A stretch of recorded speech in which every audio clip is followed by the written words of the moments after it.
এক কিলো নিয়ে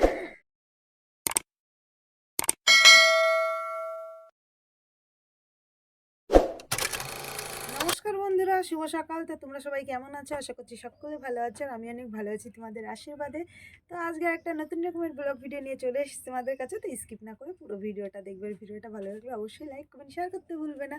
তো এখন বাজে ওই 11টা সাড়ে 11টার মতন, আর আমি আমার সকালবেলা যত সংসারের কাজ সব কাজ বাজ কমপ্লিট করে রান্না বান্না করে খাওয়া দাওয়া করে স্নান ধান করে পুরো রেডি হয়ে নিয়েছি, আর চলে এসেছি আজকে অন্য লোকে পুরো দেখতে পাচ্ছ। কারণ এখন যাবো পাকুয়াতে, টুকটাক একটু কাজ আছে, সেই কাজগুলো আর কি করার জন্য পাকুয়াতে যাচ্ছি। তো তোমাদের আজকে সঙ্গে নিয়ে যাচ্ছি। চলো পাকুয়াতে গিয়ে কী করবো না না করবো সব কিছুই তোমাদের সঙ্গে শেয়ার করবো। তোমার সঙ্গে থাকো, দেখতে থাকো বন্ধুরা। এই যে পাকুয়ার উদ্দেশ্যে বেরিয়ে পড়েছি। তোমাদের দাদা ভাইয়ের আমি যাচ্ছি, আমি কিন্তু একা যাচ্ছি না।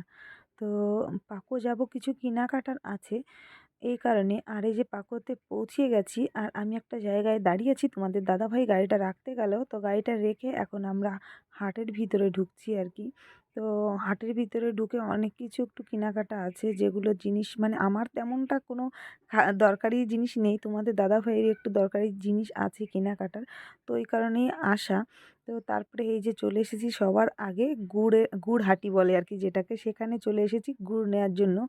তো যদিও এটা আমাদের গুণ না, একটা দিদিভাই আমাকে নিতে দিয়েছিল। তো সবার প্রথমে আরেকটা কাজ করে নিয়েছি, তোমাদের দাদাভাইয়ের একটা ব্যাগের দরকার ছিল, সেই ব্যাগটা কিনে নিয়েছি। তো তারপরে এসেছি গুড়হাটি গুড় নেওয়ার জন্য।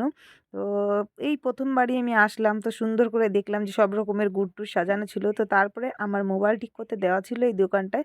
তো এই দোকানে চলে আসলাম মোবাইল ঠিক করার জন্য। শুধু আমার একার মোবাইল না, তোমাদের দাদাভাইয়ের মোবাইলেরও কাজ করিয়েছে।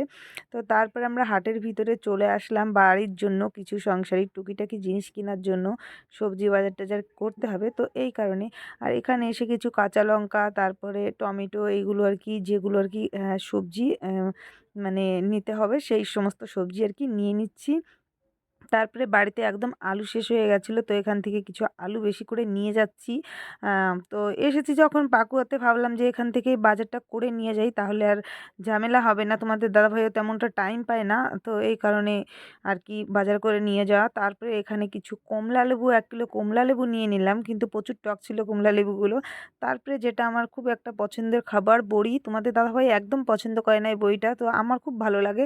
তো এই কারণে আমি কিছু বড়ি নিয়ে নিচ্ছি, মানে এটা আমার জন্যই। রান্না করলে তো তোমাদের দাদাভাইও খাবে, কিন্তু ওর পছন্দ না, আমিই খাই। তো তারপরে আমাদের বাজার কমপ্লিট হয়ে গেছে, হাটের ভিতরে যে টুকটাক কাজ ছিল সবই কমপ্লিট হয়ে গেছে।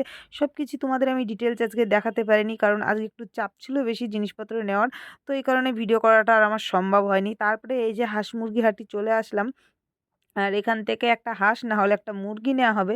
তো এই কারণে তোমাদের দাদাভাইয়ের আমি ঘুরে ঘুরে দেখছিলাম, যদি আমার পেটটা ফুলে এসেছিলো গন্ধতে, তারপরেও কিছু করার নেই। আমি এখানে আগে পরে কোনো দিনও আসিনি, মানে একবার এসেছিলাম আমার দাদার সঙ্গে, সেটা অনেক আগে। তো হয়তো দুটো হাঁস নিয়েছিলাম, কিন্তু আমার খেয়াল নেই কি নিয়েছিলাম, কিন্তু অনেক আগে এসেছিলাম। তো তারপরে আমরা দেখাদেখি করছিলাম, আর প্রচুর পরিমাণে আর কি দাম ছিল। ফাইনালি আমরা একটা হাঁস পছন্দ হলো আমাদের, নিয়ে নিলাম। আর একটা হাঁস জানো তো 500 টাকা দাম নিল, কি আর বলবো। তারপরে এখান থেকে ওরা দেখলাম আমার পাখনাগুলো তুলে রাখছে, তো আমাদের তারপরে সব কেনাকাটি কমপ্লিট হয়ে গেছে। আর আমরা হাটের ভিতরে ঢোকার আগে একটু সামনে গাড়ি রেখে এসেছিলাম, সেই গাড়ির কাছে আমরা একটু হেঁটে হেঁটে যাচ্ছি। হাটের ভিতরে তো আর গাড়ি নিয়ে ঢোকা যাবে না, তাই না? তো আমাদের টোটালি বাজারঘাট কমপ্লিট হয়ে গেছে।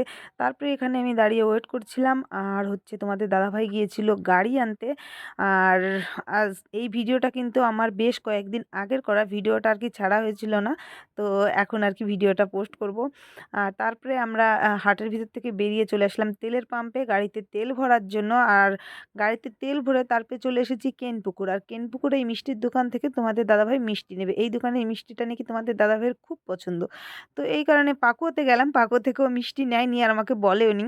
আর এখানে এসে তারপরে আর কি মিষ্টি নিচ্ছিল, আর আমি এখানে দাঁড়িয়েছিলাম। তো তারপরে আমাদের সব কাজবাজ হয়ে গেছে, এবার বাড়িতেও চলে এসেছি, আর আমি দাঁড়িয়েছি, তোমাদের দাদাভাই ঘরের আর কি তালা খুলছিল। তো তারপরে এই যে এই সমস্ত টুকিটাকি বাজার করে নিয়ে এসেছি।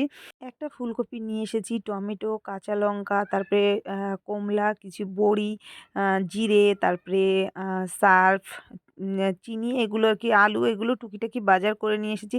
কিছু মাছও নিয়ে আসা হয়েছে, তো সেই মাছগুলোকে কেটে আনা হয়েছে। আমি মাছ হাঁটি যাইনি একদম, কারণ আমি এই গন্ধটা নিতে পারছিলাম না, তাই তোমাদের দাদাভাই গিয়েছিল। আর ওই ইলিশ মাছের মতো, ইলিশ মাছ না, ওরকম দেখতে যে মাছগুলো হয় সেই মাছগুলো আর কি নিয়ে এসেছে। কি নাম বলে আমি জানি না, ইলিশ মাছের মতন যে ছোটোটা হয়। তো সেইটা দিয়ে আমি সরষে ইলিশ করে নিলাম। আর সকালবেলার বেশ কিছু ভাত ছিল, সেই ভাতগুলো আমি আমার জন্য ভেজে নিয়েছি, কারণ খাবার নষ্ট করা একদমই মানে আমার পছন্দ হয় না এই কারণে।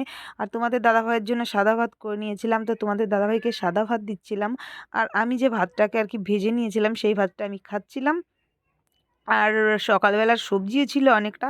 এখন শুধু মাছের ঝোলটাই করেছি, আর কিছুই করিনি, আর ভাত করেছি। তো তোমাদের দাদাভাই খাচ্ছে সাদা ভাত, আর আমি ভাজা ভাত খেয়ে নিচ্ছি। তো আজকের ভিডিওটা এই পর্যন্তই। তো দেখা হচ্ছে নতুন ভিডিওর সঙ্গে, ততক্ষণ তোমরা সুস্থ থেকো, সাবধানে থেকো। শুভরাত্রি।